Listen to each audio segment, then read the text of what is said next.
Imagine a company that advertises the best salaries in its entire industry. On paper, an engineer or technician working there earns more than they would almost anywhere else on Earth. Now imagine that same company owns the only grocery store you're allowed to shop at, the only apartment you're allowed to live in, the only hospital that will treat you, and even the equipment that keeps breathable air in your room. Nobody has built this exact company yet, but every piece of it has already existed somewhere, at some point in history, and one piece of it is being built right now on a real island, with lawyers fighting over it in actual courtrooms. Let's call this hypothetical the Sovereign Industrial Atoll. It isn't a real business, it's a synthesis, built from three real precedents to show what happens when an employer stops being just an employer and becomes the entire economy someone lives inside. Here's the actual mechanic. You recruit highly skilled workers with an eye-catching number, a salary well above anything competitors are offering. Then, once they arrive, that gross number gets quietly reduced by a stack of mandatory deductions. Housing, food, utilities, life support, air handling, whatever keeps a person alive in a sealed or isolated environment. Even a mandatory burial fund.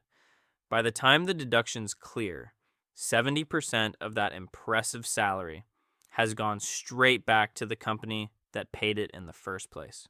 The worker isn't lying when they tell people what they earn. They're just never actually holding most of it. This isn't a new idea. It's one of the oldest tricks in the history of employment, and the first real version of it wasn't a corporation. It was Rome. A Roman legionary under Augustus earned 225 denarii a year, a genuinely respectable wage for the time. But the state deducted the cost of his grain rations, his replacement boots and cloaks, his weapons and armor maintenance, and shared camp equipment like tents and cookpots, straight out of that pay before he ever touched it. He also paid into a burial club, a fund guaranteeing a proper burial if he died in service, because dying without one was considered a genuine social disgrace at the time. Added up, and multiple historical estimates put the real deduction at around 2/3 of a legionary's gross pay. He kept roughly a third in hand, and whatever he didn't spend stayed on account with his unit's own informal banker. A soldier who wanted to desert wasn't just abandoning a job, he was walking away from years of savings he'd never see again, which meant the system didn't just pay soldiers. It kept them financially tied to finishing their service. The second version of this shows up almost 2,000 years later in the coal camps of Appalachia.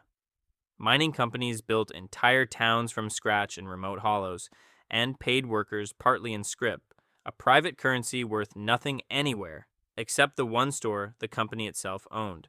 Rent, medical costs, insurance, and anything bought on credit at that store got deducted straight from the next paycheck.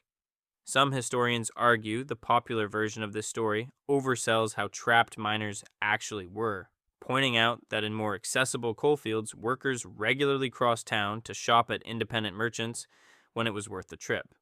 But in the most remote camps, there genuinely was nowhere else to go, and the practice became infamous enough that changing state and federal law eventually killed it off, company by company, through the 1950s and into the 1960s.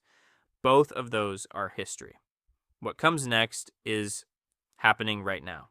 Since 2017, a company called Honduras Prospera has been building something its founders call a ZD, a private semi-autonomous economic zone on a Honduran island, operating under its own legal and regulatory framework, largely separate from Honduran national law.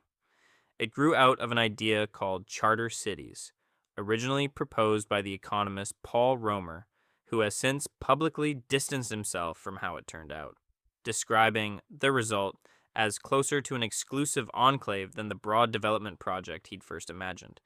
Since 2022, Prospera has been locked in a legal fight with the Honduran government so large it's almost hard to believe. an $11 billion arbitration claim filed by the company against the country over roughly a third of Honduras's entire GDP. The United Nations has separately raised concerns that zones like this could end up controlling more than a third of the country's territory.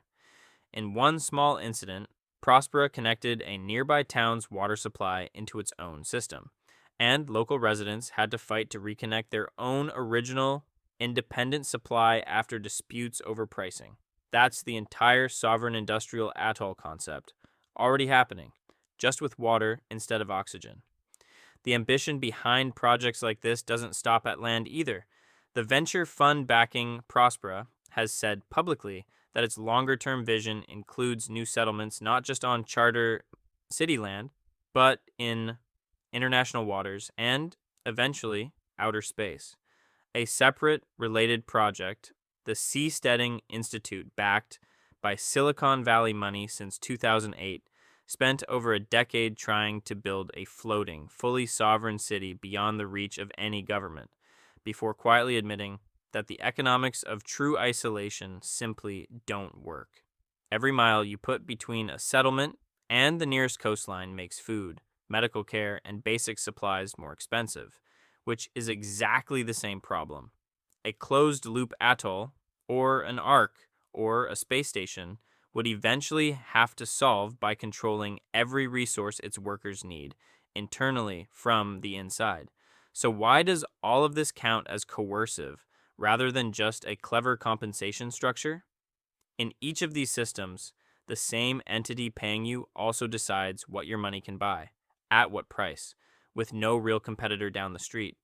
The moment your employer, your landlord, your grocer, and your only source of air or water are all the same organization. Quitting stops being a real option. It isn't a normal job anymore. It's a closed loop with one way in and no real way out. And that's exactly why every real version of this, from Roman legions to coal camps to a Honduran island right now, has ended in either open rebellion, changed law, or a multi-billion-dollar legal war.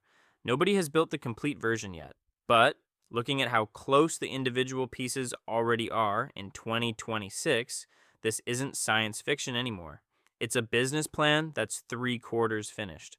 All that's missing is someone with enough capital and too little conscience to build the last piece.